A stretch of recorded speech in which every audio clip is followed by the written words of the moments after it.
এবং টোটালটা ভিডিও আমাদের কাছেও করা থাকবে। সুতরাং সৌম্য এটা কোঅর্ডিনেট করবে, আইএনসি আর সৌম্য। আমরা আজকে যে মিটিংটা করছি এটা হচ্ছে বন্যা এখনই বলবো না, জল প্লাবিত এলাকা কিছু অঞ্চল ভেসেছে এবং সেটার ব্যাপারে আমাদের অল ডিস্ট্রিক্ট ম্যাজিস্ট্রেট, এবার তুমি ডিএমদের কাছে চলে যাও, আমার তো কানেক্টেড হয়ে গেল, ডিএমদেরটা দেখাও। All district magistrate, SP, commissionerate, line department, অন্যান্যরা সকলে উপস্থিত আছেন। এবারে বর্ষাটা একটু আগে শুরু হয়েছে এবং বর্ষাটা একটু বেশি হচ্ছে এবং বর্ষাটা কন্টিনিউ করছে। বর্ষা এইভাবে কন্টিনিউ করার ফলে মানুষের দুর্ভোগ বেড়ে চলেছে এবং বাংলা চিরকালই সাফার করে। তার কারণ বাংলা হচ্ছে নদীমাতৃকার দেশ। নদী, পুকুর, সাগর, আমরা এই জল ভরবার জন্য প্রায় 5.5 লক্ষর বেশি পুকুরও কেটেছি ইতিমধ্যে, 500টার উপর চেকড্যামও করেছি। টোটাল জলটা কিন্তু অনেক পুকুর এবং অনেক চেকড্যামও অ্যাবজর্ব করেছে, কিন্তু তা সত্ত্বেও এটা খুব সিরিয়াস ম্যাটার। বারবার বলা সত্ত্বেও ডিভিসি বলুন, পঞ্চায়েত বলুন, মাইথন বলুন, এরা কেউ আমাদের কথায় গুরুত্ব দিচ্ছে না, শুনছেন না। এবং কেন্দ্রীয় সরকারকে বারবার বলা হয়েছে খননের কাজ শুরু করতে। আর আমি যতদূর জানি ডিভিসিতে যদি ডিসিন্টেশনের কাজটা হয়, খনন কাজটা হয়, তাহলে কিন্তু 4 লক্ষ মেট্রিক কিউসেক টন জল তারা আরো বেশি অধিক ধরতে পারে।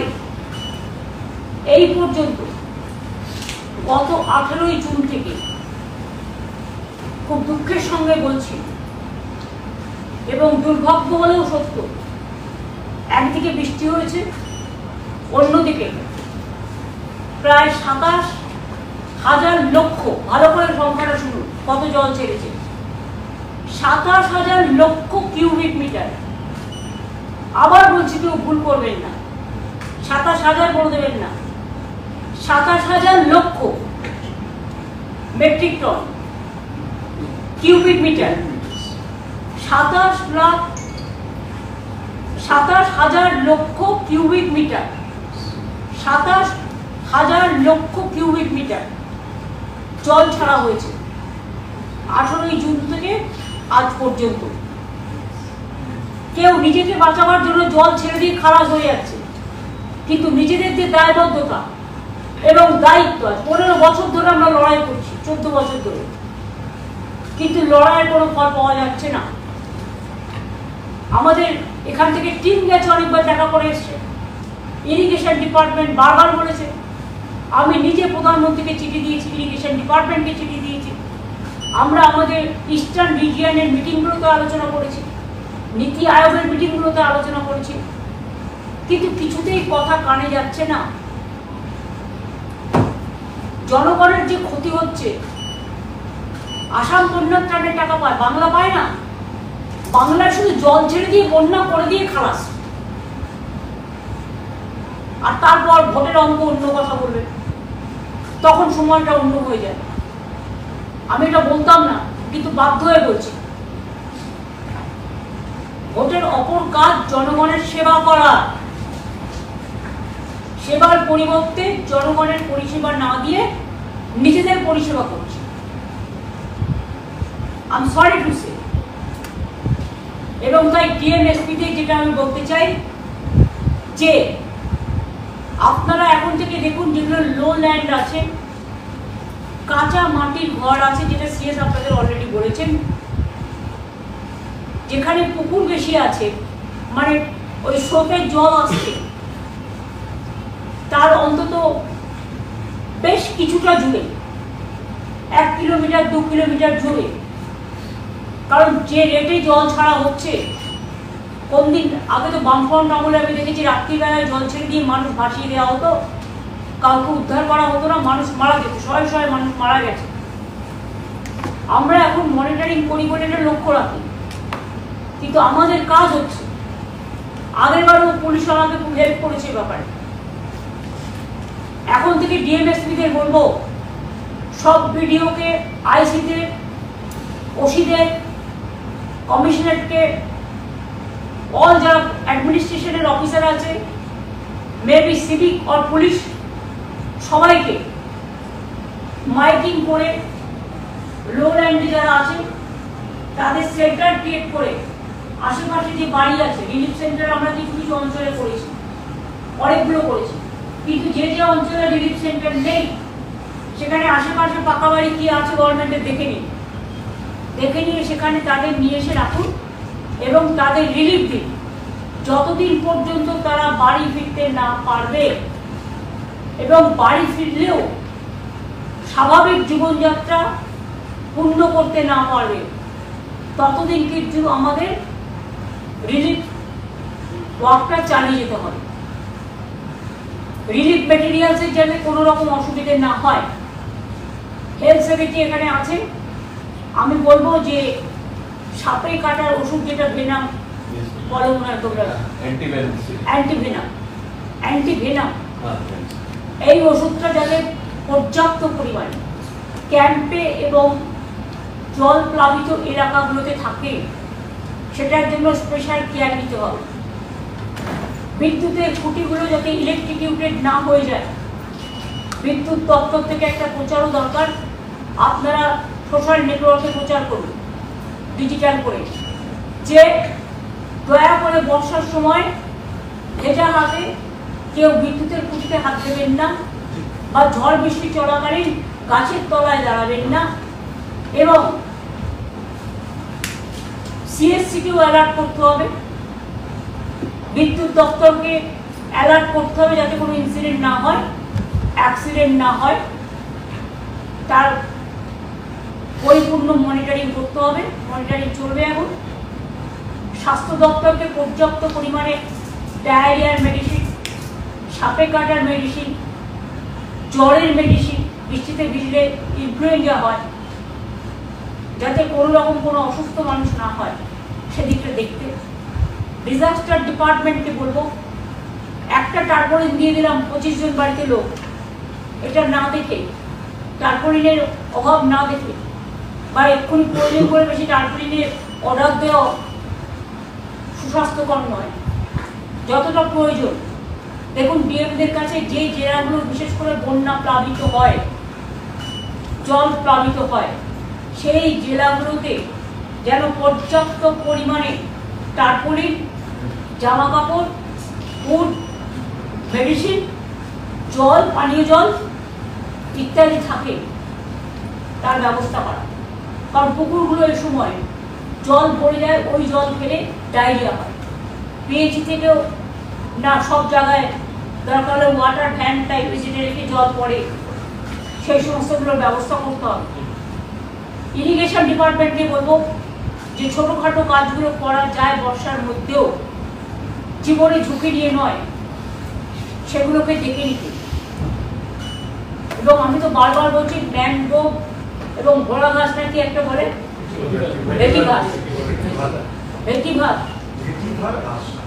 ভেটিভার গাছ, এই দুটোতে কিন্তু নদী ভাঙন অনেকটা হয়। আমরা 5 কোটির ওপর ম্যানগ্রোভ অলরেডি লাগিয়েছি, কিন্তু ভেটিভার গাছটাও লাগানো উচিত, যাতে বিশেষ করে এই সমস্ত জলগুলো, অবশ্য এই যা জলের স্রোত, একে আটকানো খুব মুশকিল। ঘাটার মাস্টার প্ল্যান যতদিন কমপ্লিট না হচ্ছে, কিছু কিছু কাজ শুরু হয়েছে, কিন্তু আশা করি 2 বছরের মধ্যে কাজটা এমার্জেন্সি ভিত্তিতে করে দিলে অনেকগুলো লক্ষ মানুষ অনেকটাই উপকার পাবেন। এছাড়াও আমরা 5.5 লক্ষ জল ধরো পুকুর কেটেছি, 500 চেক ড্যাম করে দিয়েছি, এবং লোয়ার দামোদর বেসিন যে প্রজেক্ট আমাদের, তাতেও ওয়ার্ল্ড ব্যাংকে, তাতেও আমরা প্রায় 2-2.5 কোটি টাকার প্রজেক্ট করেছি, যার ফলে কিছু সুইচ গেট, যার ফলে কিছু এলাকা উঁচু করা, এবং যার ফলে কিছু আরও কিছু কাজ করা হয়েছে, যাতে যে জলটা আরও বেশি করে হতে পারত সেটা অন্তত কিছুটা কমেছে। কিন্তু যেহেতু এবারে জলটা বেশি ছাড়ছে, সেহেতু আমি বলবো এখন থেকে ফরেস্ট ডিপার্টমেন্টের কাজ হচ্ছে। এখন তো পিডব্লিউডি কাজ করতে পারে না বর্ষার জন্য, এখন তো অন্য ডিপার্টমেন্টেও যারা মেটেরিয়াল মানে বিশেষ করে ইনফ্রাস্ট্রাকচারের কাজ করে এই সময়টা করতে পারে না, কিন্তু ফরেস্ট ডিপার্টমেন্ট এই সময়টা গাছ লাগাতে পারে, গাছের কাজটা করতে পারে, তারা আরো বেশি করে যেন করে এই এলাকাগুলো বিশেষ করে দেখে নিই। মেদিনীপুর ওয়েস্ট বিশেষ করে ঘাটাল ব্লক, কেশপুর ব্লক, ওখানে ঘাটালের পাশেই চন্দ্রকোনা আছে, হুগলি এবং মিদনাপুর পশ্চিমের মাঝামাঝি, একদিকে খানাকুল, একদিকে গোঘাট, একদিকে জয়রামবাটি কামারপুকুর, অন্যদিকে চন্দ্রকোনা, ঘাটাল তার পাশে কেশপুর, মেদিনীপুর থেকে মানে মেদিনীপুরের দিকে যেতে, প্লাস পাঁশকুড়া ইস্ট, ওটা মেদিনীপুর ইস্ট ডিস্ট্রিক্টে পড়ে, এবং মেদিনীপুর শহরের আশেপাশেও কিছু অংশ। ঝাড়গ্রাম জেলা জলে প্লাবিত হয়, যেগুলোর মধ্যে থ্রু দিয়ে জলগুলো আসে, বাঁধগুলো আছে, বিশেষ করে বাঁকুড়া জেলা, মেদিনীপুর ওয়েস্ট জেলা, মেদিনীপুর ইস্টের কিছুটা, Bankura maximum, Medinipur West maximum, Jhargram maximum, Howrah Uluberia sub division, এছাড়াও হুগলি, খানাকুল, গোঘাট, জয়রামবাটি, কামারপুকুর, এই অঞ্চলগুলো জলে ভেসে যায়। এছাড়াও কিছু টাউন এরিয়া আছে যেখানে জল জমে যায়, মিউনিসিপ্যালিটি, সেখানেও মিউনিসিপ্যালিটিকে দেখতে হবে পাম্পে করে জলটা ওসব বের করবে, জায়গাটা পাবে তবে তো। আমি তো আস্তে আস্তে দেখছিলাম গঙ্গা পুরো ভরপুর টপটপে, এর উপরে যদি পূর্ণিমা বা অমাবস্যা আসে আর যদি হাই টাইড হয় তাহলে তো প্রবলেমটা আরো বাড়বে। সুতরাং এখন থেকে প্রিকশন নেই, প্রত্যেক ভিডিও অফিসে মাইকিং করা, জীবনের ঝুঁকি নেবেন না, আমাদের রিলিফ ক্যাম্পে আসুন, আগে রিলিফ ক্যাম্পগুলো আইডেন্টিফাই করা এলাকা ওয়াইজ, পুলিশকেও বলবো এলাকা ওয়াইজ আইডেন্টিফাই করা। আগের বার আমি দেখেছিলাম, আমি শুনেছিলাম, আমি গেলাম ঘাটালে, দুজন এডিএম এর মধ্যে একজন এডিএম গল্প করছে, শুনছেই না কি বলছে মানুষের কাছে কি শোনো কি প্রবলেম। আর পুলিশ আগেরবারে আমাকে রিলিফ ওয়ার্কে অনেকটা সাহায্য করেছিল তাদের নিজেদের থেকে, তাদের নিজেদের ওয়েলফেয়ার প্রোগ্রাম থেকে। এবারেও আমি বলবো ঘাটাল এবং খানাকুল এবং ঝাড়গ্রাম আর পাঁশকুড়ার যে জায়গাটা জল অনেক বেশি জমে, আমি যেটা আগেরবার গিয়েছিলাম, এটা দেখে নিই। উত্তরবঙ্গেও ডিএমদের বলবো যদি সেরকম পরিণতি হয়, আমি অবশ্য সকালে কুচবিহারের ডিএমের কাছে জেনেছি যে এখনো সেভাবে কিছু হয়নি, কিন্তু হবে না বলে ওতে কতক্ষণ। সুতরাং জলপাইগুড়ি, আলিপুরদুয়ার, কুচবিহার, উত্তরবঙ্গের বিভিন্ন দিক আছে, মালদাতেও অনেক জল জমে, মুর্শিদাবাদেও অনেকটা জমে, ফরাক্কা ব্যারেজ আছে এবং পাটনার ওদিক থেকে জলটা আসে, এবং এরা অনেক সময় নিজেদের বাঁচাবার জন্য নানা রকম ভাবে জল ছেড়ে দেয়। আমি সেটা আর বলবো না, খারাপ কাজ সেটাকে নিয়ে সব ডিএমদের অ্যালার্ট থাকতে হবে, এসপিদের অ্যালার্ট থাকতে হবে। ডিজাস্টার ডিপার্টমেন্ট আমি সিএসকে বলবো ইমিডিয়েট এই জেলাগুলোতে যেখানে জলপ্লাবনে ডিবিসি, মাইথন, পঞ্চায়েত, পাঞ্চেত থেকে শুরু করে বর্জরাতেও যেমন খুব হয়, বাঁকুড়ার বিভিন্ন জায়গায় হয়, ঝাড়গ্রামের সব জায়গাতেই প্রায় হয়, মেদিনীপুর ওয়েস্টের অনেকগুলো জায়গায় হয়, মেদিনীপুর ইস্টে কিছুটা জায়গায় হয়, এবং উলুবেড়িয়ার জায়গাগুলো, এখানে দীপা আছে, অন্তরা আছে, পশ্চিম মেদিনীপুরের ডিএম আছে, পূর্ব মেদিনীপুরের ডিএম আছে, বাঁকুড়ার ডিএম আছে, উত্তরবঙ্গের ডিএমরা সব জায়গায় সব জেলারই আছে। যেখানে মনে করবেন জল জমছে, জলের ব্যাপার আছে, মানুষকে সাহায্য করবার জন্য মানুষ আপনাকে বলবে না, আপনাকে মানুষের সাথে যোগাযোগ রেখে সাহায্য করতে হবে। এবং এগুলো দেখার জন্য আমি সিএসকে বলবো প্রতি জেলায় 3 জন করে প্রিন্সিপাল সেক্রেটারিকে, যেখানে প্রিন্সিপাল সেক্রেটারি প্রবলেম আছে সেখানে সেক্রেটারিকে দিয়ে দিই। কারণ কয়েকটা ডিপার্টমেন্ট এমার্জেন্সি আছে যারা অনেক সময় জায়গা ছাড়তে পারে না, তার নেক্সট ম্যানকে দিয়ে দিই, দিয়ে একটা করে টিম এই জেলাগুলোতে যেন এখন 7 দিন বসে থাকে যতক্ষণ বর্ষা আর রিলিফের কাজ সেটেল না হচ্ছে পুরোপুরি। আমি পুলিশকেও বলবো, তাদের শ্রাবণী মেলা আছে সামনে, 21শে জুলাইও আছে, আরো অন্যান্য প্রোগ্রাম আছে, সবকিছুকে মাথায় রেখে মানুষের যাতে কোনো অসুবিধে না হয় সেদিকটা নজর দিয়ে এবং রিলিফ ওয়ার্ক তারা যেভাবে করে সেটা করবে। আর মিনিস্টাররাও আমি জানি 21শে জুলাই তাদের কাজ আছে, কিন্তু তা সত্ত্বেও যে যে জেলায় প্রতিবার যারা যান এবং দেখে রাখেন তাদেরকেও বলবো, লোকাল যারা জনপ্রতিনিধি আছেন তাদের নিয়ে ডিএমকে কোঅপারেশন করুন, ভিডিওদের কোঅপারেশন করুন, পুলিশদের কোঅপারেশন করুন। আমি বেশি পেলাম না ও বেশি পেয়ে ওটা দেখার টাইম এখন নয়। মানুষকে সাহায্য করতে হবে, কোনো অভিযোগ আমি কারোর বিরুদ্ধে শুনতে চাই না।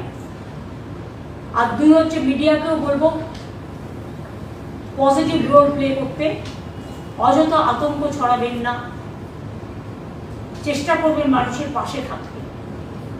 কখনো কখনো দায়বদ্ধতা, সমাজের দায়বদ্ধতা আমাদের ঘাড়ে এসে পড়ে, যখন মানুষকে বিপদে না ফেলে মানুষের ব্যাপারটা বুঝতে হয়। যদি আপনাদের কাছেও কোনো ইনফরমেশন থাকে আপনারা দয়া করে অ্যাডভান্স জেলার ডিএমদের দেখে নিন, ধরে নিন, বা এসপিদের জানিয়ে দিন। ডিআরএসপিদেরও বলবো ইনফরমেশনগুলো দিয়ে ক্রস চেক করুন। আমাদের এখানেও সরাসরি মুখ্যমন্ত্রী যে পোর্টাল আছে সেখানেও আপনারা জানাতে পারেন, রেগুলার একটা বলো মনিটরিং করতে। আর কৃষকদের আমি বলবো আপনারা যে টাকাটা পাবেন এবছর আমরা খুব শিগগিরই দিতে শুরু করব, কিন্তু জমি যাদের জলের তলায় ডুবে যাবে তারা চিন্তা করবেন না, তাদের জন্য ইন্স্যুরেন্স করা আছে। সরকার আপনাদের ইন্স্যুরেন্সের টাকাটা টোটালটাই সরকার দেয় এবং প্রতি বছরই এর জন্য আমাদের হাজার হাজার কোটি টাকা খরচা হয়। সেটা আমাদের দায়বদ্ধতা আছে সামাজিক, সেটা আমরা করব। শস্য ভাণ্ডার এবং কৃষক ভাণ্ডার যদি না বাঁচে তাহলে মানুষ না খেতে পেয়ে মারা যাবে। কারণ বাংলা হচ্ছে ধনধান্যের পুষ্পে ভরা আমাদের এই বসুন্ধরা, শস্য শ্যামলা বাংলা। একদিকে যেমন বর্ষায় জল জমে ক্ষতি হয়, অন্যদিকে এই জন্য কিন্তু কৃষকরা লাভও পায়। তার কারণ হচ্ছে এই জন্য ধান্য উৎপাদনে আমরা এবছর প্রথম হয়েছি ইন্ডিয়াতে। এই কৃতিত্ব কৃষকদের, এই গৌরব কৃষকদের। আপনারা ভালো থাকুন, আপনাদের পাশে সবসময় সরকার আছে। এছাড়াও আমরা সেন্ট্রাল গভর্নমেন্ট বন্ধ করে দিলেও আমরা বাংলার বাড়ির টাকা 12 লক্ষ অলরেডি দিয়ে দিয়েছি, আর 16 লক্ষ পেয়ে যাবে।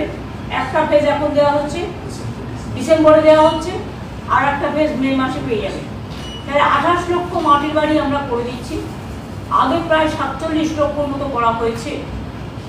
এই 28 লক্ষ পুরো আমাদের টাকা, আগের বাড়িগুলোতেও আমাদের শেয়ার আছে এবং যেটুকু বাকি থাকবে আগামী দিন ফেজ ওয়াইজে আমরা করে দেবো সবটাই। কিন্তু মনে রাখবেন সংখ্যাটা খুব বেশি হওয়ার জন্য চিন্তা করার কোনো কারণ নেই। আমরা 3-4 বছরের মধ্যে সবারটাই কমপ্লিট করে দিতে পারবো বলে আমার আশা, আমার প্রত্যাশা। এবছর যদি আমরা 28 লক্ষ দিতে পারি তাহলে নেক্সট ইয়ারে আমরা নিশ্চয়ই আরও কয়েক লক্ষ যাদেরটা করে থাকবে তাদের আমরা করব, চিন্তা করার কোনো অবকাশ নেই।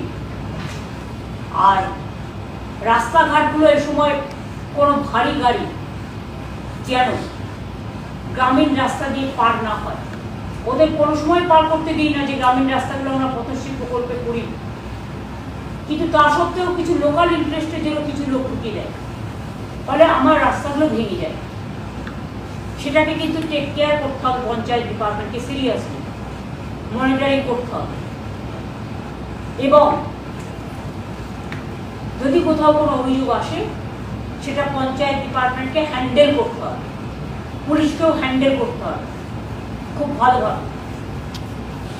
স্কুল কলেজ যদি কোথাও ডুবে থাকে সেখানে দরকার হলে যেখানে হয়তো রিলিফের দেবার জায়গা নেই স্কুলেই রাখতে বাধ্য হবে, তখন কিছু দিনের জন্য স্কুলের ক্লাসগুলো টিচাররা পরে করে নেবে বা অনলাইনে করে নিতে পারে।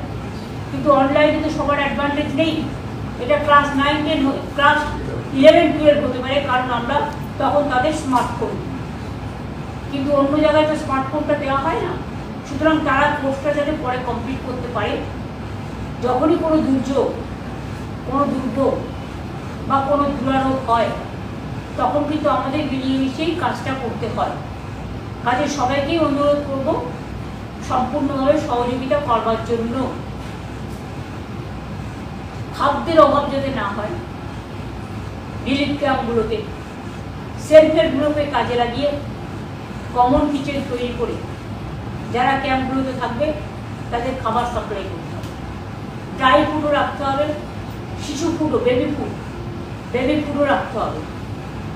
বেবিদের মেডিসিনও যেমন রাখতে হবে, ওআরএস যেমন রাখতে হবে, ওষুধপত্রগুলো এটা হেলথ ডিপার্টমেন্টের কাজ, এটা করবে ফুড ডিপার্টমেন্টের যা কাজ আছে। ফুড সেক্রেটারি এখানে প্রেজেন্ট নেই, ফুড ডিপার্টমেন্টও বলে দিতে হবে। আইএনসিএকেও নজর রাখতে হবে, ডিআইসিএর বড়, যদি কোনো মেসেজ পায় তোমাদের যেন কমিউনিকেট করে, তুমি সঙ্গে সঙ্গে সিএসকে কমিউনিকেট করবে। মিউনিসিপ্যালিটিগুলোকেও বললাম জল জমলো আমি ঘরে বসে থাকলাম তা হবে না, রাস্তায় বিল্ডিং মেটেরিয়ালস পড়ে আছে তার জন্য ড্রেনেজ বন্ধ হয়ে যাচ্ছে, সেটা দেখার দায়িত্ব এখন থেকে ইনস্ট্রাকশন যাবে যে ক্লিয়ার করো রাস্তা। যেখানে বিল্ডিং মেটেরিয়ালস, যদি কারো বিল্ডিং মেটেরিয়ালস হয় তার নিজস্ব জায়গায় রাখুক না, যেখানে বিল্ডিং তৈরি হচ্ছে সেখানে রাখুন, রাস্তায় কেন? ড্রেনেজ বন্ধ করে দেওয়ার অধিকার কিন্তু কারো নেই, এতে রাস্তায় জল বেশি জমে। মেট্রো রেলের যদি কোথাও প্রজেক্ট হয়, রেলের কোথাও প্রজেক্ট হয় বা অন্যান্য আমাদেরও কারো কোনো প্রজেক্ট হয়, তাদের বলবো পিডব্লিউডিরও হয়, ইরিগেশনেরও হয়, তারা জিনিসটা ভেতরে গুছিয়ে রাখবে, রাস্তার ওপরে ড্রেনেজ বন্ধ করে রাখবে না। এগুলো সহজ সরল ব্যাপার, কিন্তু আমরা দেখেও শিক্ষা নিই না, এটা আমাদের শিক্ষা নিতে হবে। এবং ডিএমরাও লক্ষ্য রাখবেন, এসপিরাও লক্ষ্য রাখবেন, এবং এর মধ্যে অন্যান্য প্রোগ্রাম যা চলে সেগুলোকেও স্বাভাবিক রাখার চেষ্টা করতে হবে। আর এই সময়টা আমি সমগ্র রাজনৈতিক দলের কাছে আবেদন করব, প্লিজ দয়া করে গভর্নমেন্টের সাথে সহযোগিতা করুন, মানুষের সাথে সহযোগিতা করুন, কারণ এই সময় অ্যাডমিনিস্ট্রেশন বিজি থাকবে সম্পূর্ণভাবে জল ছড়ার পরে প্লাবিত অঞ্চলের মানুষের পাশে দাঁড়ানোর জন্য। তাদের অন্যভাবে অন্য কাজে দয়া করে বিরক্ত করবেন না, তাতে মানুষ বিপদে পড়বে। আপনাদের সকলের সহযোগিতাও আশা করছি এবং প্রার্থনা করছি, আশা করি আপনারা সকলের সহযোগিতা করবেন। এখনই বাইরে থেকে কাউকে মেটেরিয়ালস নিয়ে যাওয়ার প্রয়োজন নেই, সরকার নিজে উদ্যোগ নিয়ে করবে, এবং যারা যেখানে যে অঞ্চলে যেভাবে করেন তারা সেই অঞ্চলের কাজটা সেভাবে করবেই। এবং আমরা এখান থেকেও কিছু মেটেরিয়াল পাঠাবো, সেটা আমরা আমাদের মতো করে পাঠাবো, সরকার সরকারের মতো করে পাঠাবো। এই কটা কথা আমার বলার ছিল। আর ডিজাস্টার যেটা সিভিল ডিফেন্স, এনডিআরএফ বিভিন্ন জায়গায় রেডি রাখতে হবে। জল ছড়ার দায়িত্ব যাদের, মানুষের জীবন বাঁচানোর দায়িত্ব তাদের, আর এর জন্য এনডিআরকে বিনা পয়সায় আমরা পাই না, আমাদের টাকা দিতে হয়, এটা মাথায় রাখতে হবে। সিভিল ডিফেন্স আমাদের এনডিআরএফ সেন্ট্রালের হলেও আমরা কিন্তু এর জন্য টাকা দিই, সুতরাং তাদেরও কাজে লাগাতে হবে। আর সেরকম কোনো সিরিয়াস কোনো ম্যাটার হলে সঙ্গে সঙ্গে সিএসকে জানাবেন, আমরা তৎক্ষণাৎ কী করা যায় তার জন্য আমরা তার ব্যবস্থা নিই। আমার মনে হয় এই কটা কথা বলাই আমার উদ্দেশ্য ছিল, এরপরে আর কিছু এর থেকে বেশি বলার প্রয়োজন আছে বলে মনে করি না। এবং 24x7 আমাদের ডিজাস্টার ম্যানেজমেন্টের যে সিস্টেম এটা চালু থাকবে। জেলায় জেলাতে ডিএমএসপিদের একটা ডিজাস্টার ম্যানেজমেন্ট সিস্টেম চালু করতে বলবো। যারা কোনো ইনফরমেশন পেলে সেন্ট্রাল ডিজাস্টার স্টেটের যে হেডকোয়ার্টার আছে তাদের কাছে ইনফরমেশনটা পাঠাবে। এছাড়াও পুলিশকেও বলবো একটা নিজেদেরও একটা সেট আপ করতে, তারাও যদি কোনো ইনফরমেশন পায় সঙ্গে সঙ্গে তারা এটা ডিজাস্টার ম্যানেজমেন্টকে জানাবে। হ্যাঁ, এসডিআরএফও আছে, ইয়েস, এবং কন্ট্রোল রুমও আছে। পুলিশকেও একটা কন্ট্রোল রুম করতে হবে। Any information you can pass on to CS, কারণ এই সিএস কিন্তু 24 আওয়ার্স অ্যাভেলেবেল থাকে যতদূর আমি জানি। আমার ডিজিও কিন্তু অ্যাভেলেবেল থাকে 24 আওয়ার্স। বিপদ ঘটলে আমাদের কিন্তু মনে রাখবেন বাড়িটাও আমাদের অফিস, অফিসটাও আমাদের অফিস, এবং আমার সাথে কন্টিনিউয়াস তারা মনিটরিংয়ে থাকে। আমরা কন্টিনিউয়াস মনিটরিং করি। অফিসাররা অনেক কাজ করেন এই সময়, এবং তাদের কাজ তো করতে হয়, কারণ এটা তাদের সামাজিক দায়িত্ব এবং কর্তব্য, এবং এটা তাদের দায়বদ্ধতা। মানুষের পাশে দাঁড়ানো আমাদের সকলের সামাজিক কর্তব্য। কাজে আপনাদের অনেক ধন্যবাদ। হয়তো অনেক কাজ আপনাদের করতে হয়, এমনকি বিএসকেও যারা আছে তারাও নজর রাখবেন। যদি কোনো রকম কোনো হেল্প মানুষ চায়, আপনারা সঙ্গে সঙ্গে সরাসরি মুখ্যমন্ত্রীকে দিতে পারেন, ডিজাস্টার ম্যানেজমেন্টকেও দিতে পারেন, এবং আপনারা একটা সিস্টেম করুন এটাকে মনিটরিং করবার জন্য। কাউকে একটা দায়িত্ব দেন, নোডাল অফিসার, যার কাছে এটা পাঠাবেন। জেলায় হলে ডিএমকে পাঠাবেন, ব্লকে হলে ভিডিওকে পাঠাবেন। কোনো ভিডিও যেন নেগলিজেন্স না করে, এটা আপনাদের কাছে আমার অনুরোধ থাকবে। ভিডিওর কাছ থেকে যদি গ্যাপ হয়ে যায় আইসিরা টেক ওভার করবেন, মানে নজর রাখবেন। দুটো তিনটে মেশিনারি একসাথে নজর রাখলে, এবং লাইন ডিপার্টমেন্টে যারা আছেন তারাও অসংখ্য কাজ করেন, তাদেরও ইনস্ট্রাকশন দিতে হবে যে এই জেলাগুলোতে please keep watch, keep it touch. উত্তর 24 পরগনারও নদী বেষ্টিত অঞ্চলে কিছু জায়গায় হয়, দক্ষিণ 24 পরগনারও কিছু কিছু জায়গায় জল জমে, সেরকম বিভিন্ন জেলা আছে, বর্ধমানেও কিছু কিছু অঞ্চলে জমে। সুতরাং যেই জেলা হোক, সে বীরভূমই হোক, বর্ধমানই হোক, কুচবিহারই হোক, আলিপুরদুয়ারই হোক, দক্ষিণ দিনাজপুরই হোক, উত্তর দিনাজপুরই হোক, দার্জিলিংই হোক, কালিম্পংই হোক, শিলিগুড়ি হোক, যারা যে দায়িত্বে আছেন তাদের সব দায়িত্বটা উত্তর 24 পরগনা হোক, দক্ষিণ 24 পরগনা হোক, হাওড়া হোক, হুগলি হোক, বর্ধমান পূর্ব পশ্চিম হোক, বাঁকুড়া পুরুলিয়া থেকে শুরু করে মেদিনীপুর ইস্ট ওয়েস্ট, ঝাড়গ্রাম থেকে শুরু করে সব জেলাতে, উত্তর দিনাজপুর, দক্ষিণ দিনাজপুর থেকে শুরু করে কুচবিহার, জলপাইগুড়ি, আলিপুরদুয়ার থেকে শুরু করে মালদা, মুর্শিদাবাদ থেকে শুরু করে নদিয়া থেকে শুরু করে সব জেলাতেই সকলকে নজর রাখতে হবে। এই কাজটা যদি আমরা করতে পারি, আমি আশা করি রিলিফের টাকার জন্য কোনো প্রবলেম হবে না। রিলিফ মেটেরিয়ালস কাজেই মানুষ যাতে রিলিফের ব্যাপারে কোনো ক্ষোভ মানুষের মধ্যে না থাকে, এটা কিন্তু আমাদের দেখতে হবে। এটা আমাদের ফার্স্ট অ্যান্ড লাস্ট প্রায়োরিটি। এবং যেখানে জল ছাড়া হচ্ছে আমরা তো জানি, ওরা হঠাৎ হঠাৎ করে ছেড়ে দেয়, আর ছেড়ে দেওয়ার 3 দিন বাদে জানে। সংখ্যাটা তো বুঝতে পারছেন, 27,000 লক্ষ কিউবিক মিটার জল ছেড়েছে, সাংঘাতিক, পুরো ডুবিয়ে দিয়েছে কয়েকটা জেলায়। কিন্তু হেল্পের বেলায় তারা একটা কাপড় দিয়েও কাউকে হেল্প করে, সাহায্য করে, যে আমি জলটা ছেড়ে দিয়ে কর্তব্য পালন করলাম। বন্যার ত্রাণের টাকা একমাত্র বাংলায় বন্ধ। আসাম বন্যা প্লাবিত অঞ্চল, আসাম টাকা পায়, একমাত্র বন্ধ বাংলায়। গঙ্গা ভাঙনের টাকা নেই, নদী ভাঙনের টাকা বন্ধ, গঙ্গা ভাঙনের টাকা বন্ধ, ইভেন বন্যা ত্রাণের টাকা বন্ধ। সবটাই আমাদের নিজেদের করতে হয়। নিজেদের যা করতে হয় আমরা আমাদের সাধ্য মতো চেষ্টা করবো, কিন্তু আমরা দেখবো মানুষের যেন কোনো অসুবিধা না হয়, এটা আমাদের নজরে রাখতে হবে। আমার এই কটা কথাই বলার ছিল, বাদ বাকি যা বলার ডিজিকে বলবো একটু বলতে আমি চলে গেলে, কারণ আমার যেহেতু অ্যাপয়েন্টমেন্ট দেওয়া আছে এবং সিএস নিজেও যা যা বলার